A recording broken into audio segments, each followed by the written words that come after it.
અમારા સરપંચ એવા અમારા અંકિતસિંહ ચૌહાણ અને પૃથ્વીસિંહ ચૌહાણ માટે અને ખાસ અમારા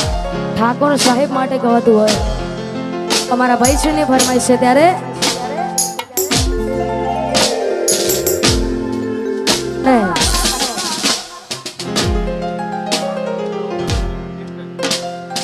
અહીંયા છેલ્લું ગીત ગાવું છે 12-20 ધન્યવાદ રોમસાબેનને યાદ કરીને કારણ કે આ ઘણા બધા કલાકારો બેઠા છે અમારા ગુજરાતમાં સમસ્ત ગુજરાતમાં ગુસ્તીનું નામ તમે બધા તો ઓળખતા જ છો અમારા રોહિતભાઈ હા ઠાકોર સમાજનું રતન છે ને ખાસ એમના કંઠે ગવેલું છે ને એમની હાજરીમાં ગવતું હોય ત્યારે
આગળનો દોર અમારા કાજલબેન મેહરિયા મોજ કરાવશે હા